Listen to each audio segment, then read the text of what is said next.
O Espírito Emmanuel, que tanto auxiliou Chico Xavier na sua caminhada, trouxe-nos obras espetaculares. Muitas delas, com certeza, alguns aqui já leram. Obras como Há 2000 anos, 50 anos depois, A Renúncia, tudo isto, romances cuja leitura nós conseguimos fazer com toda a facilidade. As pessoas queixam-se muitas vezes que as obras da codificação, que é o caso do Evangelho, do Livro do Espírito, do Livro dos Médiuns, a Gênese, o Céu e o Inferno, são obras muito complicadas para ler. Começam a ler, e então quando é à noite na cama, começam a ler, passados 5 minutos estão a dormir. Aquilo tem um efeito muito maior que o Valium, talvez equivalente a um Valium 10. Mas aquilo que nós vamos aqui tentar mostrar hoje é que há obras da doutrina espírita cuja leitura é muito fácil, muito agradável, autênticos romances, parecem aquelas telenovelas brasileiras que nós estamos habituados a ver. E uma dessas obras é Paulo e Estevão, que é sobre esta obra que nós nos vamos debruçar hoje, fazendo a apresentação através de slides para captar as atenções de todos, esperando que ninguém adormeça, porque iriam perder alguns desses slides que são que nos vão auxiliar muito neste trabalho. Temos esta obra aqui, esta obra até eu trouxe da biblioteca, é este livro de Paulo e Estevão.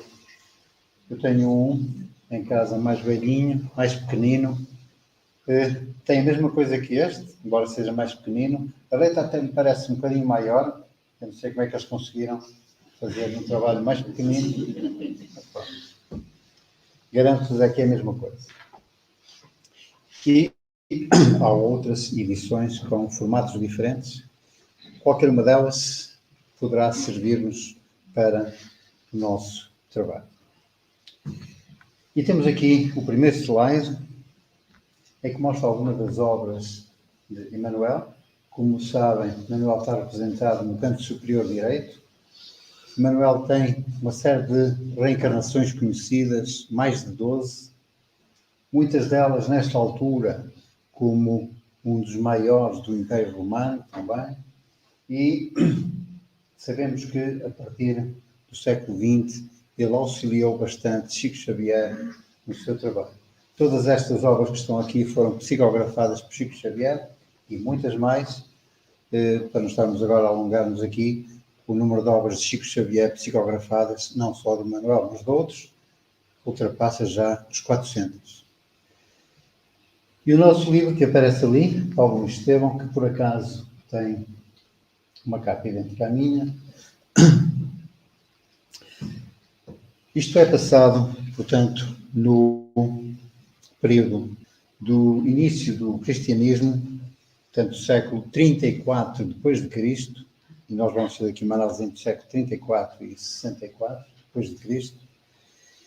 Já Cristo tinha sido crucificado e a nossa história começa, portanto, neste ano, na cidade de Corinto, capital da província da Caia, na Grécia, em que era, na altura, imperador romano Júlio César.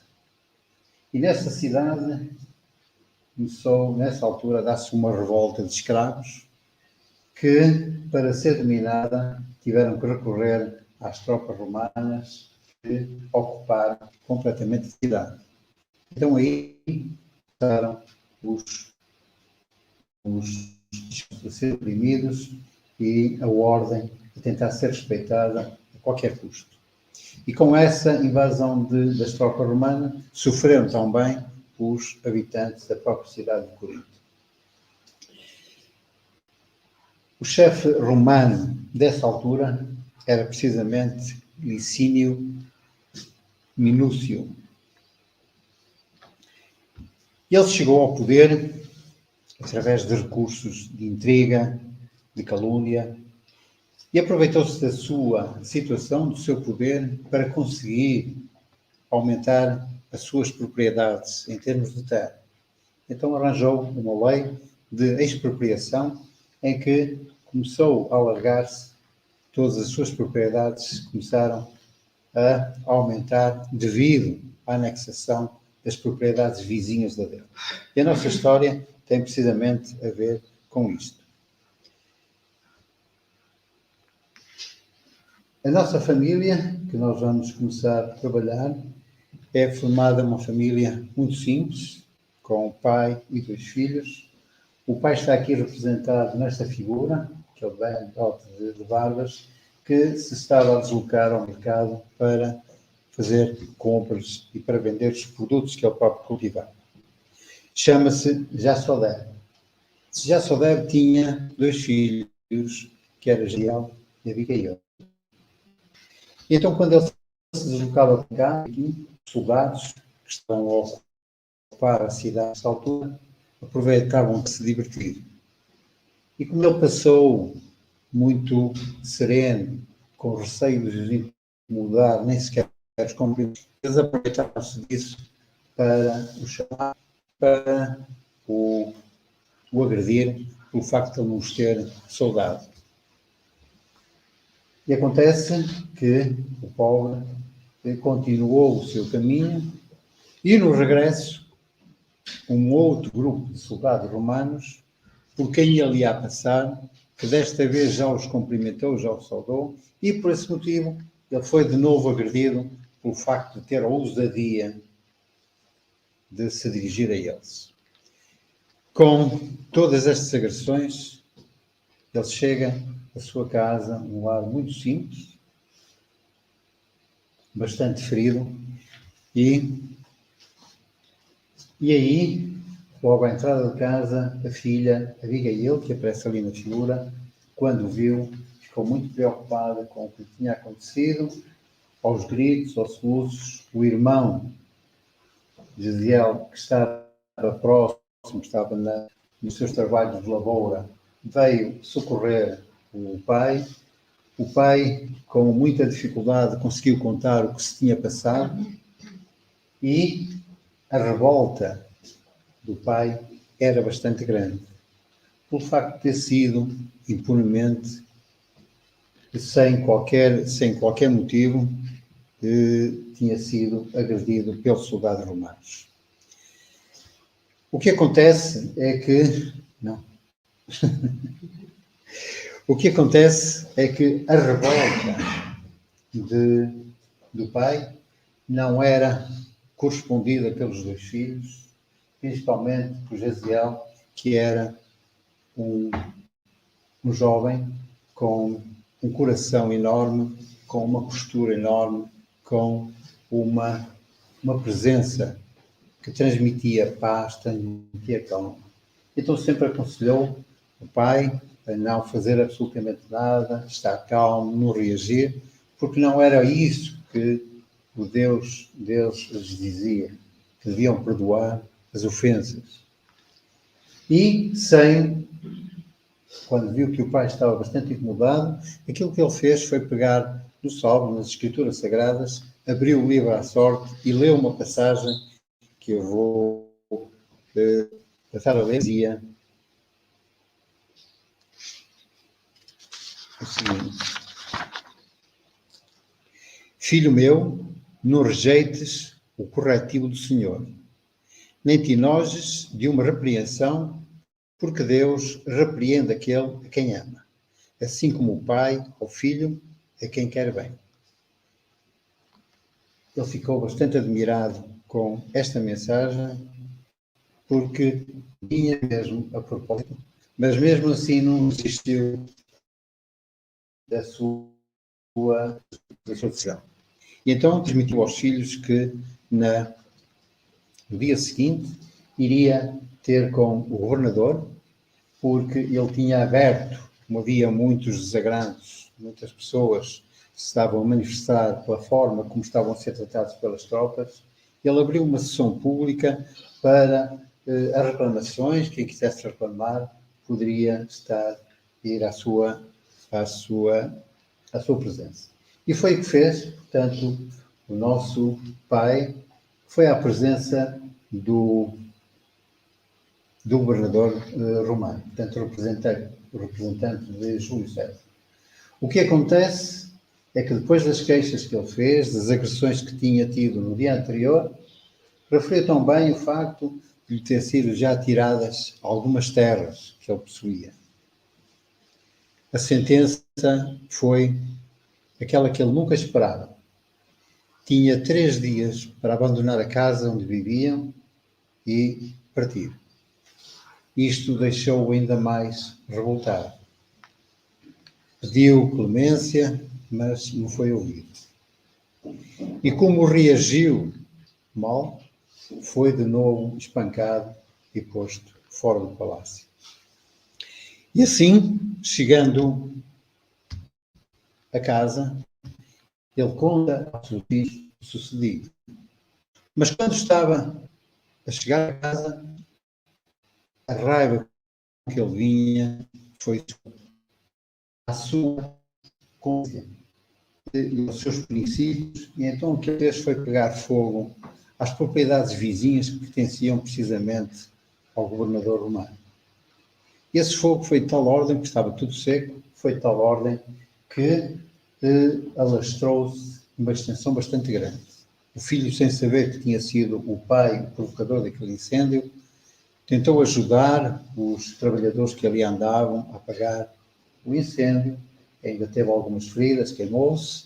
Entretanto, um dos trabalhadores, um dos escravos do governador, que as propriedades eram do governador, morreu neste incêndio, e completamente embaixo, o pai transmitiu aos filhos o que se tinha passado, o motivo da sua revolta, e que todas as terras que eles possuíam, as terras que não eram muitas, a casa, tinham sido também tiradas pelo governador. Isto foi o suficiente para deixar aquela família completamente triste. E o que acontece é que, passado muito pouco tempo, nesse mesmo dia, os soldados romanos apareceram e levaram os 3 para o palácio. E de imediato eles foram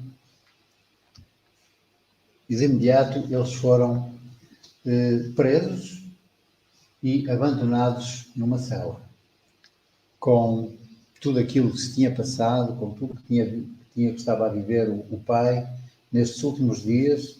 Ele, completamente cansado, deitou-se na cela e adormeceu.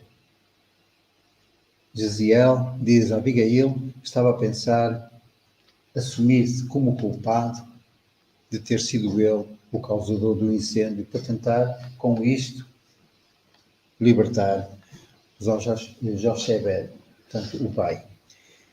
E o que acontece é que, de imediato, eles foram julgados e condenados a 20 chibatadas. E isto porque era uma das famílias que interessava ao governador eliminar pelos seus interesses particulares em termos de aumentar as suas propriedades. E o que acontece é que, quando o governador é informado de que um dos seus empregados tinha morrido no incêndio, as 20 chibatadas que estavam previstas aumentaram para 40. E com este castigo, o pobre pai não aguentou todo aquele flagelo e desencarnou neste mesmo dia. O filho, bastante ferido, aguentou e pediu, entretanto, à irmã, que nós vemos ali presente, de verde escuro, para cantar os cânticos que a mãe lhes havia ensinado, e esses cânticos ajudaram a suportar de uma forma bastante forte todo o flagelo, todo o castigo que tinha recebido. Após este castigo, o pai desencarna, o filho Dizia, é levado novamente para a cela e ela é posta na rua, completamente só. Bastante desanimada, sem saber o que fazer, lembrou-se de uma família que conhecia do tempo ainda dos pais, e essa família que era constituída por Zacarias e Ruth, que viviam na mesma cidade de Corinto, estavam nesta altura para sair da cidade porque não conseguiam viver com todo o terror que existia devido à invasão dos soldados romanos. Então iam sair para uma outra cidade próxima que era Joel. E o que acontece é que eles tinham perdido um filho muito novo, um jovem, precisamente por tinha sido assassinado pelos soldados romanos. E então eles adotaram Abigail como se fosse uma filha, como se fosse uma dádiva de Deus. E é nessa família que a Abigail se vai crescer, se vai desenvolver. Era uma jovem muito bela, os olhos escuros, negros, cabelos compridos, de uma beleza dita por Emmanuel, não poucas vezes encontrada. O que acontece agora é que Gesiel se encontrava na cela, bastante ferido, levou um mês a que as suas feridas cicatrizassem e ele tinha sido condenado depois para as galés como escravo. Ou seja, aquele trabalho que nós ouvimos falar dos remadores das naus. E então, aqui, pelo seu temperamento, a sua alegria, a fé que ele tinha em Deus, ele consegue transmitir a todos os colegas que ali se encontraram com uma força que não era natural nessa altura. Mas, numa das viagens deste barco, acontece que entrou uma ilustre personagem que era um romano que iria ocupar um cargo bastante importante, que era o Sérgio Paulo. Mas acontece que Sérgio Paulo ou já vinha, ou então adoeceu aí, com uma doença bastante grave, uma febre muito alta, que lhe encheu o corpo de feridas, de chagas. E então, para evitar alastrar ao resto da tripulação, o comandante do barco encarregou o Gesiel de ficar nos aposentos de Sérgio Paulo, auxiliá-lo, fazer os tratamentos para tentar a sua recuperação. E foi isso que ele fez durante muitos dias e noites, tentando assim auxiliar Sérgio Paulo. Entre eles, estabeleceu-se uma relação de amizade grande. Os conhecimentos que Gesiel tinha, aquilo que tinha aprendido com os pais, ajudou na recuperação do Sérgio Paulo. Além dos conhecimentos que ele tinha, de umas pomadas e de uns chás que fazia, ajudou isso bastante a recuperação de Sérgio Paulo. Acontece que ele recuperou Sérgio Paulo, mas entretanto Gesiel contraiu a doença. O comandante, bastante preocupado com isso, decidiu atirá-lo ao mar. Mas Sérgio Paulo, pela amizade que tinha por ele, pediu-lhe que não o fizesse, que embora registasse isso nos livros, o largasse o mais próximo possível num porto, para que ele pudesse viver. E registando que ele tinha sido abandonado, não haveria problema para nenhum deles. E foi isso precisamente que eles fizeram. Ele foi libertado num porto. Sérgio Paulo, aquilo que fez foi precisamente levá-lo num bote pequenino, à margem, deixou-o lá. Ele estava completamente prostrado, muito doente, precisamente com a mesma doença, e ele deu-lhe, Sérgio Paulo pediu-lhe duas coisas. Deu-lhe um saco com moedas para as primeiras necessidades dele e pediu-lhe que ele mudasse o nome e que não dissesse a ninguém quem era. Isto para conseguir, para que ninguém soubesse da libertação do escravo. E foi isso que o Sérgio Paulo, que o Gesiel fez, e devido ao cansaço, ele adormeceu precisamente na praia onde o tinham deixado. Passado umas horas, já dia, ele acorda porque sentiu que alguém estava a tentar mexer nas túnicas e revistar os bolsos. Era um assaltante. Ele acordou. O assaltante, quando o viu acordar, pega numa faca, mas a forma como o Gesiel lhe pediu, de uma forma comovedora, para não o matar, ele teve pena dele e então Gesiel deu-lhe o dinheiro que tinha e pediu-lhe para ele o levar a qualquer lado onde ele pudesse ser tratado. E assim, o assaltante, portanto o nome dele era Irineu, leva-o a um local conhecido como os Homens do Caminho. Estes Homens do Caminho, diz-nos Emmanuel, que eram, portanto, os seguidores de Cristo. E estes seguidores de Cristo estavam espalhados por várias cidades, uma delas era esta cidade onde ele estava, e que o receberam para o auxiliarem na sua recuperação. Mas como o estado de saúde de Gesiel era muito grande, ele foi daqui para Jerusalém, porque aí existiam melhores condições, era o primeiro grande núcleo humanitário dos Homens do Caminho, onde ele poderia ser tratado com muito mais facilidade. Os apóstolos que estavam nesse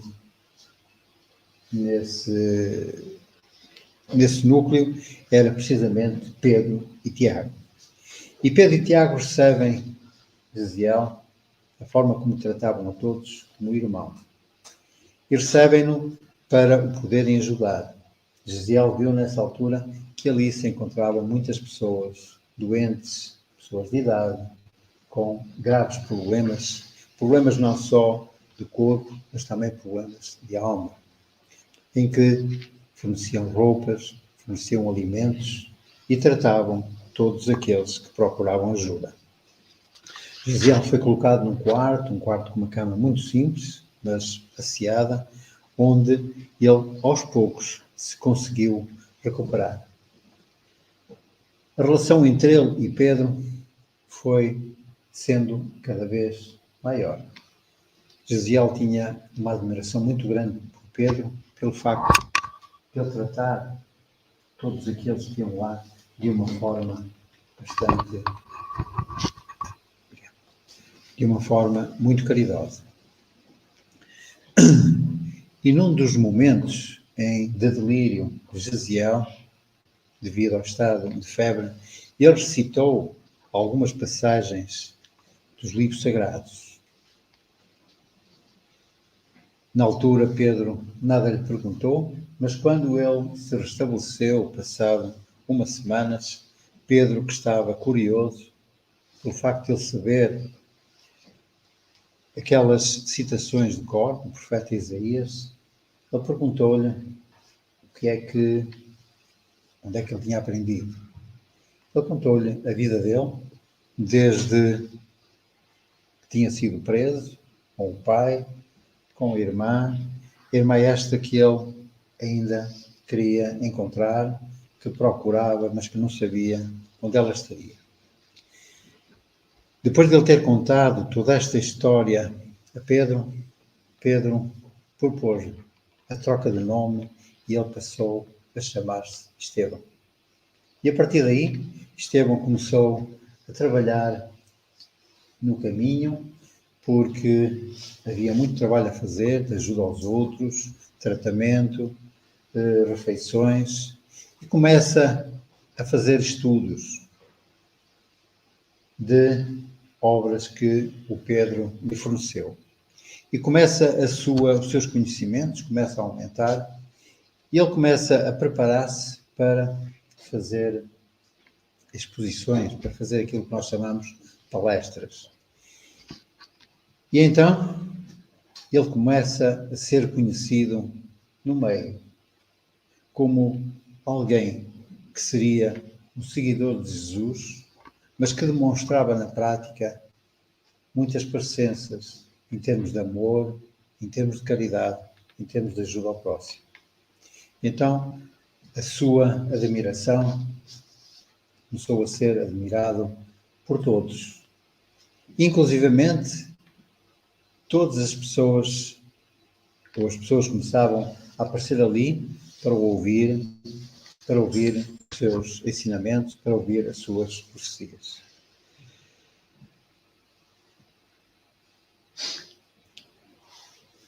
Zacarias e Ruth, que tínhamos deixado há bocadinho, e que tinham adotado a irmã, Abigail, tinham-se mudado precisamente para uma cidade próxima, em que Zacarias alugou umas terras e começou a cultivar a agricultura, começou a criar animais, e ao fim de um ano ele tinha já uma posição bastante tranquila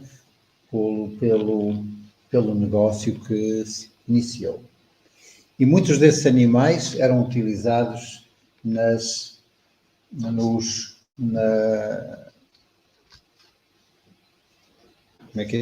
imolações que eram feitas, porque eram utilizados os animais precisamente para isso.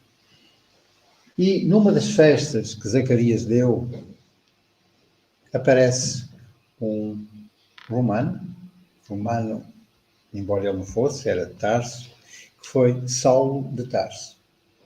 E Saulo de Tarso foi convidado para a casa de Zacarias e Ruth, e aí ele conhece Abigail. Os dois, entre eles, houve de imediato uma atração, eles enamoraram-se e começaram a namorar a partir daí. Paulo de Tarso era um jovem de 30 anos, com uma educação muito boa, nas melhores escolas que havia em Atenas, e estava destinado a um cargo muito grande no Sinédrio. O Sinédrio, que era uma espécie de tribunal, do qual faziam parte as personalidades mais destacadas da zona. Sacerdotes, mestres de Israel. Era aí que estariam também os representantes de todas as sinagogas. Portanto, ele teria um futuro bastante bom pelo facto de ter uma formação que poucos tinham. Nós vemos aqui, nesta imagem, os primeiros encontros de Paulo de Tarso, de Saulo de Tarso e Abigail. A distância era bastante grande, ainda da localidade onde vivia Saulo de Tarso, mas ele fazia todos os dias, utilizando aquele transporte que nós vemos ali, esta deslocação com muita frequência, porque entre eles a paixão era cada vez maior. Mas havia uma outra paixão de Saulo de Tarso. Ou melhor, não era bem uma paixão, mas era um outro objetivo, que era acabar com todos os cristãos. E porquê? Porque os cristãos consideravam como o maior Jesus, o Messias, e Paulo de Tarso e Saulo de Tarso era fanático, adorador da lei mosaica, portanto de Moisés. E por isso ele não podia aceitar que um simples carpinteiro e todos aqueles farrapados que ele via seguirem Cristo pudesse ser mais importante que Moisés.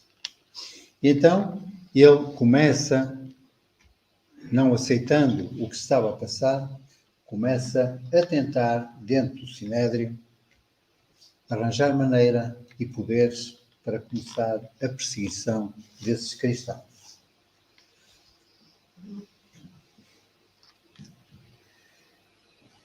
E aquilo que acontece, nessa altura, é que Abigail contou a Saulo toda a história. Contou-lhe daquilo que tinha acontecido ao pai, do que tinha acontecido ao irmão, e que pedia-lhe, pelos conhecimentos que ele tinha, pela influência que ele tinha, se ele poderia fazer os possíveis para encontrar Jezeel.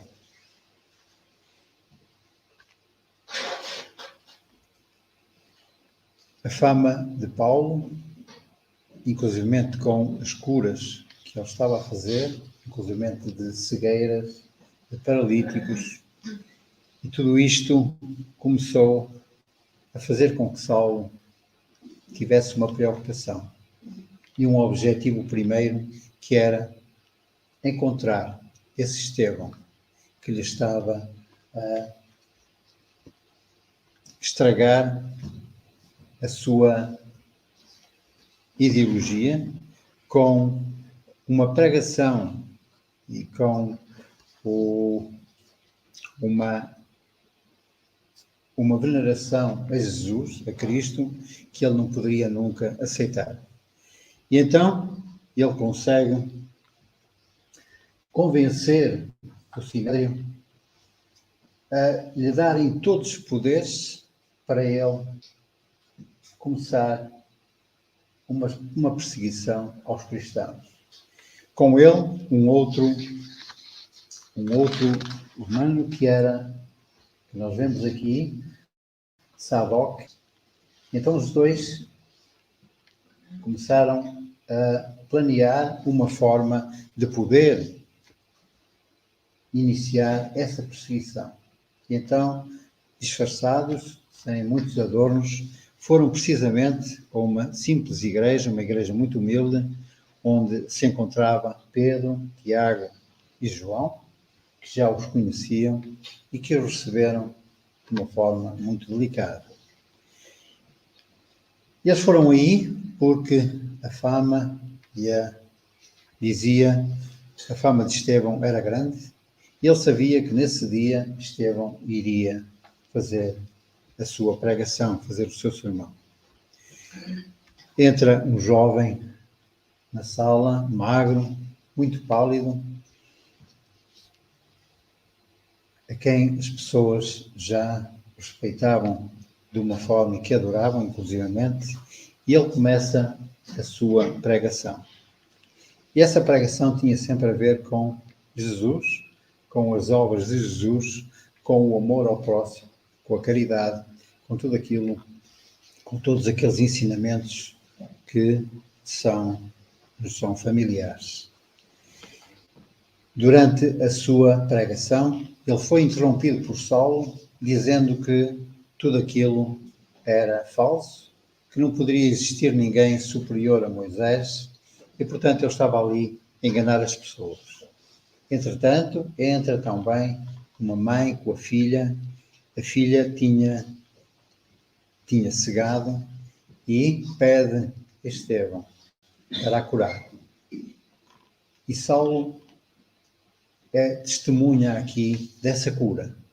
Isso era mais um ponto a favor dele, porque considerava que aquilo era uma maneira dele enganar quem assistia às suas pregações. Com isto, Estevão é chamado ao Sinédrio para se defender das acusações que Saulo tinha contra ele. Entretanto, Saulo encontra-se com Abigail e conta-lhe tudo aquilo que se estava a passar, da existência de pessoas seguidores de um Cristo, o que a deixou ela também muito admirada, como é que alguém poderia seguir Cristo e ultrapassar tudo aquilo que Moisés lhes tinha ensinado, a ela quando miúda, a ela, ao irmão, e ficou também bastante chocada com tudo aquilo que ele lhe contou. Estamos aqui a ver, mais ou menos, o enredo desta história e que é que nos vai conduzir.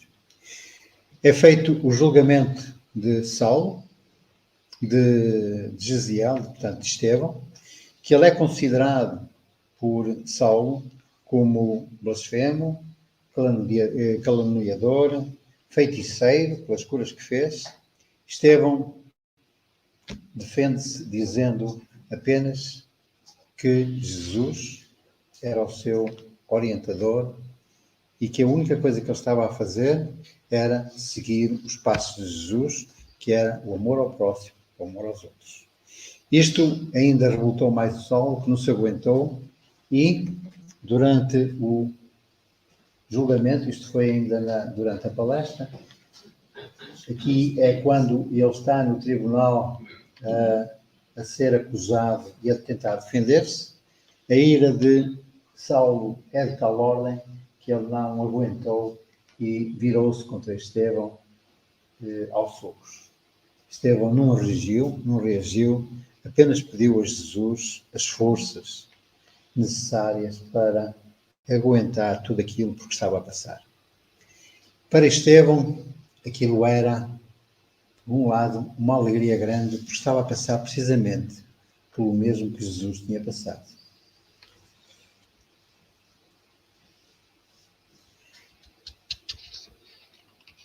Uma das perguntas que Saulo lhe fez é como é que poderia alguém, como aquele que eles adoravam, Cristo, um simples carpinteiro, ter poderes quando ele mesmo foi condenado e crucificado. Se ele era o rei dos judeus, como se dizia, porque é que ele não se salvou? Era esta a questão que o enfurecia, mas à qual Estevão não reage. E então, aquilo que Saulo pede é a condenação de Estevão. Que ele fosse preso e que fosse apedrejado, condenado ao apedrejamento.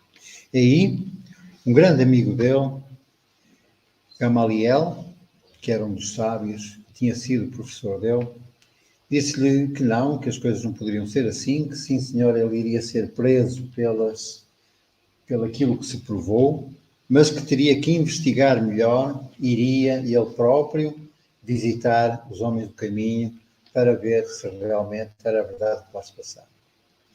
E então, aqui, Saulo convida a sua noiva, Abigail, a estar presente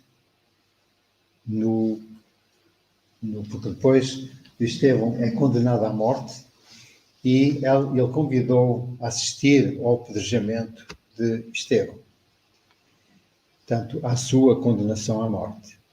Abigail esteve presente, que na altura em que ele convence os pais adotivos, Zacarias e Ruth e Abigail, que aquela seita era uma seita que teria que ser eliminada. E convence, portanto, Abigail a acompanhá-lo a esse julgamento. E o que acontece é que durante o apedrejamento, a que Estevão se manteve de uma forma muito corajosa, ele apenas pediu, em alta voz, Senhor, não lhe imputes este pecado, pedindo assim que Saulo não fosse condenado pelo que estava a fazer.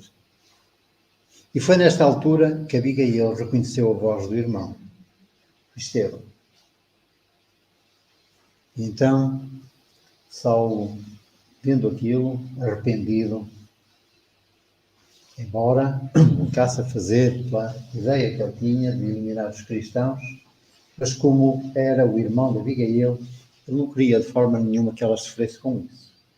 Manda retirar da arena onde estava a ser apedrejado para um dos aposentos onde Abigail esteve com ele nestes últimos momentos. E foi aqui que Abigail, que Estevão, portanto Josiel, lhe perguntou, disse-lhe que ia morrer, que ia desencarnar, e gostaria de saber o que é que ela fazia, o que é que ela tinha. E ela contou-lhe que estava noiva. Apontou-lhe de quem? E ela apontou para Saulo. E a reação dele foi dizer: fazes bem, Jesus tem muita confiança nele e espera muito dele, embora ele não o saiba. E o que acontece é que a visita com esta, pelo facto de ter assistido, com a morte de Estevão, Abigail fica doente, bastante doente. Saulo leva para casa de Zacarias e vai a visitar, sempre que pode, para lhe dar forças para a sua recuperação. Entretanto,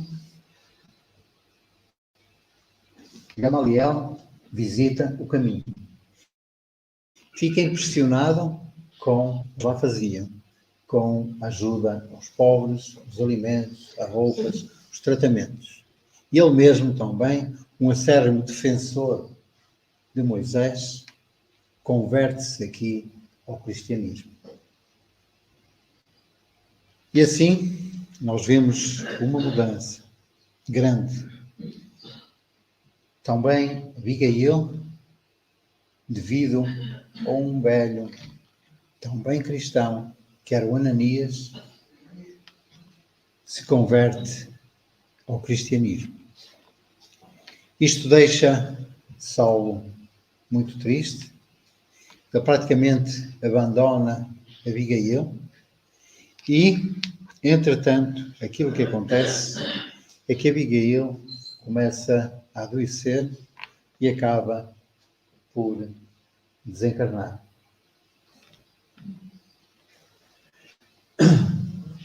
Aqui é no momento em que são fornecidos as Sagradas Escrituras a Gamaliel para ele fazer uma análise daquilo que eles tratavam, daquilo que eles falavam. Neste momento, Tarso vai ter com Gamaliel porque soube que ele se tinha convertido. Então queria que ele se justificasse, saber o que é que se passava. Ele disse-lhe simplesmente que estava enganado na ideia que ele tinha dos cristãos e que ele próprio se tinha convertido também ao cristianismo e era, a partir deste momento, um seguidor de Cristo. Isto revolta ainda mais Saulo de Tarso, que, a partir daqui, começa a ver todo o mundo desmoronar-se à sua volta. Aqueles que eram seus amigos, o caso deste tinha sido um mestre para ele, o caso de Zacarias, que tinha deixado também que Abigail fosse visitada por um velho que era um grande defensor de Cristo e que que influenciou bastante na sua mudança, criticou de uma forma bastante forte Zacarias pelo facto de ter autorizado isso. Aquilo que Zacarias lhe disse foi como Saulo se afastou durante muito tempo de Abigail, por tudo aquilo que se estava a passar, e ele viu que esse velho que a visitava com muita frequência tinha uma influência muito grande nela e que lhe conseguia transmitir muita coragem, muita força. E com tudo isto, Abigail acaba por desencarnar. E nesse momento, desencarna, é o próprio Estevão que os visita e que lhe diz a ela, que lhe transmite, que Jesus tem uma fé muito grande em Saulo e que Saulo está destinado a grandes trabalhos para o Cristo. Abigail desencarna, portanto, Saulo, revoltado, despede-se de Zacarias e promete a ele próprio uma luta muito forte, um cerco muito grande a todos os cristãos. E um dos cristãos que estava na mira dele era precisamente Ananias, pela influência que ele teve sobre Abigail, que a transtornou, que a mudou completamente. E isso ele não poderia de forma nenhuma aceitar. E então, com essa perseguição, começam os cristãos a ser presos, a ser torturados, condenados, e ele próprio decide-se seguir o caminho para Jerusalém para encontrar Ananias, para se vingar de todo o mal que ele lhe tinha feito. Durante esta viagem, os seus pensamentos, lembrava-se dos tempos de juventude, de todos os projetos que o pai fez para ele, pelos conhecimentos que ele tinha, poderia chegar muito longe. Recorda-se de Jeziel, Estevão, recorda-se de Abigail. Mas no meio de tudo isto estava uma revolta enorme, porque à volta dele tudo fluía para Jesus. Era sempre Jesus, era o Cristo, o causador de tudo aquilo que ele tinha passado. E com estes pensamentos acontece que uma luz muito forte, isto à entrada de Damasco, faz com que ele caia do camelo e fica ele e os seus 3 acompanhantes, 3 jovens também, com as mesmas ideias dele, fogem e apenas um vai ficar com ele, porque, entretanto, uma luz muito forte que o assustou e o deixou de joelhos, lhe aparece e que lhe diz: Saulo, Saulo, tu me persegues. É isto que responde: quem sois, Senhor? Sou Jesus, quem tu persegues. E ele pergunta-lhe: Senhor, o que queres que eu faça? E Jesus disse-lhe: levanta-te, Saulo, entra na cidade e lá te será dito o que te convém fazer. E nesta altura, ele perde a visão, fica cego. E essa cegueira manteve-se durante 3 dias. Ele vai para Damasco e o único que dos que ia com ele, dos 3, o único que o acompanhou, ele pediu-lhe para o levar à casa de um amigo dos tempos de infância. Esse amigo não o quis receber porque a fama de Saulo já era muito grande e só lhe iria trazer problemas. E aquilo que ele faz, dá-lhe algum dinheiro e pede ao que acompanhava Saulo que o levasse até uma pensão humilde, onde ele poderia ficar, que ele depois o iria visitar. E nessa pensão onde ele esteve alguns dias, porque estava completamente perdido, cego, e foi nessa altura, essa cegueira, que lhe permitiu ver aquilo que ele, durante os tempos em que tinha os 2 olhos a funcionar, não conseguiu ver. E num dos dias seguintes, ele recebe uma visita. E essa visita é de um velho. Esse velho era Ananias. Embora cego, ele viu que estava ali alguém com um poder enorme e perguntou-lhe quem era. Ele disse-lhe que era Ananias e que tinha sido enviado por Jesus para estar ali com ele, para o auxiliar, para o orientar.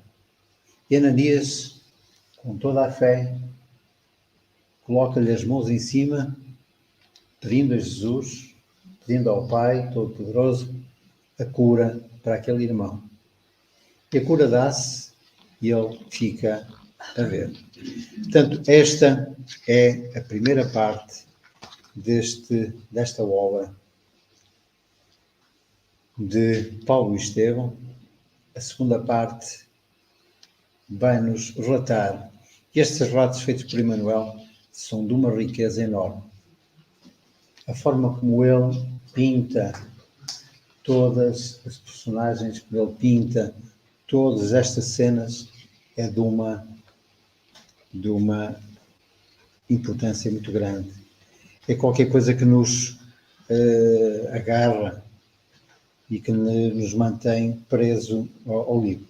O livro, embora possa parecer grande, mas é um livro que se lê muito facilmente, em pouco tempo.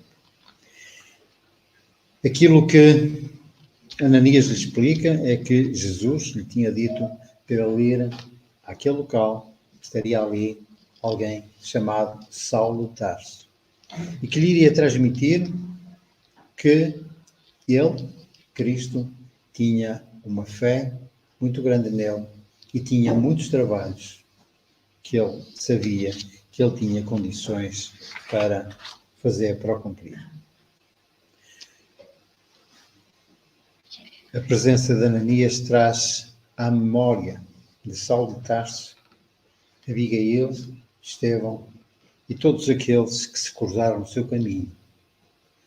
Todos os condenados por ele, que foram condenados inclusive à morte, e o arrependimento é bastante grande. Nós, com esta história, além de querer, com este romance, além de querer entusiasmar a leitura destas obras, queríamos também mostrar outra coisa que é importante. É que por muito afastados que nós estejamos do Pai, de Cristo, a mudança pode-se verificar. A mudança de Saulo de Tarso, que depois ficou com o nome de Paulo, que nós já conhecemos, a mudança dele é uma mudança radical. De um extremo para o outro. Do maior anticristão ao maior defensor de Deus, do Pai, de Jesus, essa mudança é aquela mudança que todos nós podemos fazer. E nenhum de nós estava naquele extremo em que se encontrava Saulo de Tarso. Talvez a meio do caminho, não sei.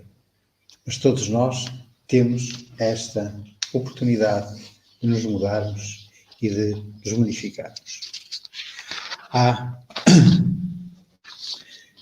mensagens que nos chegam, vindas do Pai, em que recebemos muitas vezes chamados idênticos a este, de Paulo.